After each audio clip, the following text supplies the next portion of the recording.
दोस्तों, स्वागत है आपका मेरे YouTube channel educational news by Sarfaraz में। दोस्तों, इस चैनल के माध्यम से शिक्षा जगत से जुड़ी सच खबरें आपको दी जाती है। दोस्तों, आज है 31 मई और देख लेते हैं क्या है आज का दैनिक सस्ती समाचार। जो भी मित्र हमारे चैनल पर नए हैं वो चैनल को कर लीजिए सब्सक्राइब, ताकि आपको ऐसे ही न्यूज़ लगातार मिलते रहें।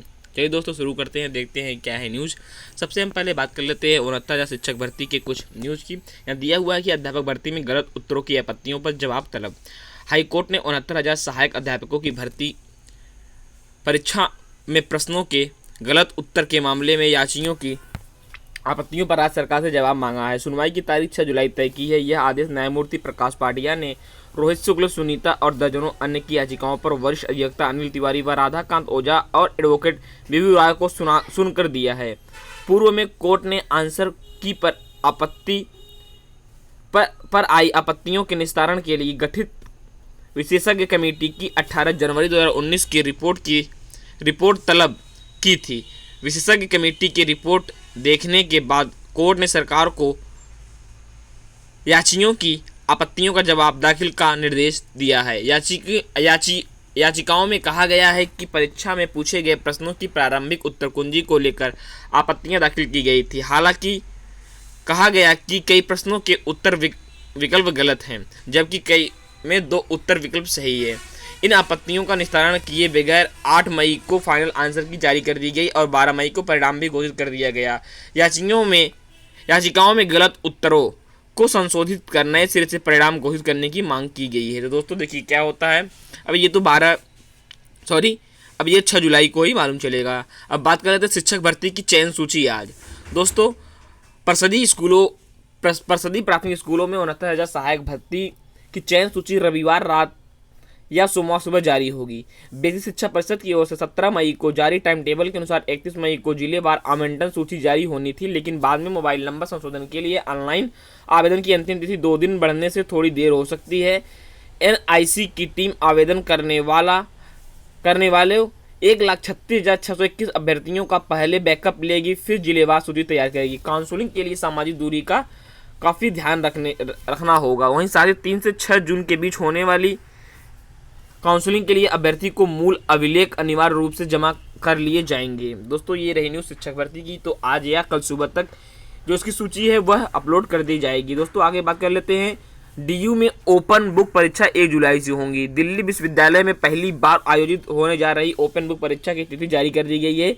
इसके अनुसार सेमेस्टर और वार्षिक परीक्षाएं 1 जुलाई से 11 जुलाई के बीच आयोजित होंगी। यह डेटशीट केवल रेगुलर SOL NC वेब अंतिम वर्ष के छात्र के लिए जारी की गई है। शनिवार को ही डीयू ने सभी कॉलेज के प्रिंसिपलों को एक पत्र लिखकर ओपन बुक परीक्षा के प्रावधानों के बारे में विस्तृत जानकारी दी है और कॉलेज प्रशासन की जिम्मेदारी भी तय की है। परीक्षा के बारे में विवरण डीयू की वेबसाइट से प्राप्त किया जा सकता है। तो दोस्तों, ये रहा न्यूज।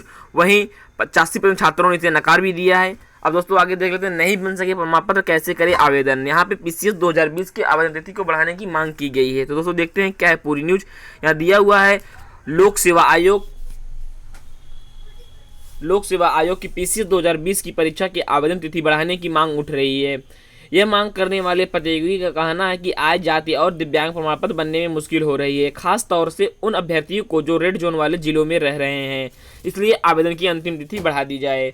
PCS 2020 के लिए ऑनलाइन आवेदन 21 अप्रैल से शुरू हुआ था। तब फीस जमा करने की अंतिम तिथि 18 मई और आवेदन पत्र जमा करने की अंतिम तिथि 21 मई तय की गई थी, लेकिन प्रतियोगी छात्रों की मांग पर आयोग ने 15 मई को फीस जमा करने और अंतिम तिथि बढ़ाकर 2 जून और आवेदन पत्र जमा करने का मौका 4 जून तक कर दिया था। प्रतियोगी छात्र संघर्ष समिति के मीडिया प्रभारी अवनीश पांडे का कहना है कि प्रशासनिक अफसर कोरोना के नियंत्रण में व्यस्त है, इसलिए आय, जाति और दिव्यांग सहित अन्य जरूरी प्रमाण पत्र नहीं बन पा रहे हैं। उन अभ्यर्थियों को सामने खासतौर से दिक्कत आ रही है जो रेड जोन वाले जिलों में रहते हैं। इसे देखते हुए आवेदन की अंतिम तिथि बढ़ा दी जाए। अवनीश ने इस बारे में आयोग के अध्यक्ष को पत्र भेजा है। बता दें कि आयोग की ओर से जनवरी में जारी परीक्षा कैलेंडर में PCS ACF और RFO 2020 की प्रारंभिक परीक्षा के लिए 21 जून की तिथि तय की गई थी। अब तक 4 लाख से अधिक आवेदन पत्र मिल चुके हैं। आवेदन की अंतिम तिथि बढ़ाने से परीक्षा की तैयारी प्रभावित होगी, क्योंकि आवेदकों की संख्या तय होने के बाद ही आयोग परीक्षा कराने के लिए केंद्र आदि की व्यवस्था करता है। दोस्तों देखते हैं क्या होता है, तिथि बढ़ती है या नहीं बढ़ती है। दोस्तों आगे बात करें तो नेक्स्ट न्यूज़ की वो है SSC की कई परीक्षाएं अधर में हो गई हैं।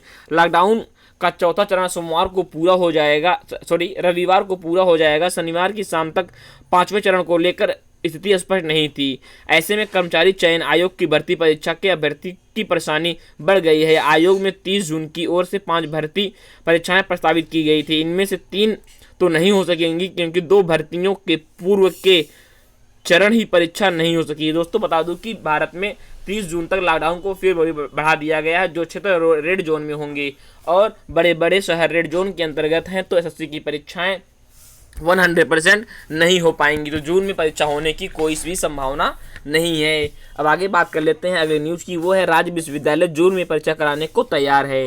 दोस्तों यहाँ दिया हुआ है कि प्रदेश के ज़्यादातर विश्वविद्यालय ने जून में परीक्षा कराने की सहमति देते हुए अपनी कार्य योजना भेजी है। लखनऊ के डॉक्टर राम मनोहर लोहिया राष्ट्रीय विधि विश्वविद्यालय ने शासन को बताया कि वह देश के अन्य राष्ट्रीय विधि विश्वविद्यालयों द्वारा अपनाए जाने वाले पैटर्न के अनुसार परीक्षाएं कराएंगी।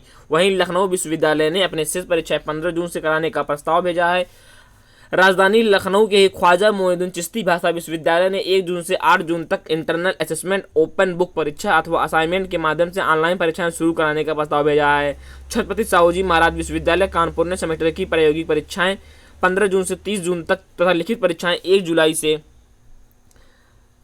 20 जुलाई तक कराने की योजना बनाई है। प्रोफेसर राजेंद्र सिंह रज्जू भैया विश्वविद्यालय प्रयागराज ने 18 जून से परीक्षाएं कराने की तैयारी रखी है। गोरखपुर विश्वविद्यालय ने जून के पहले हफ्ते में अंतिम वर्ष की शेष परीक्षाएं संपन्न कराने की योजना की जानकारी शासन को दी है। शासन को भेजी गई कार्य योजना के अनुसार बुंदेलखंड विश्वविद्यालय झांसी ने अपनी शेष परीक्षाएं जून के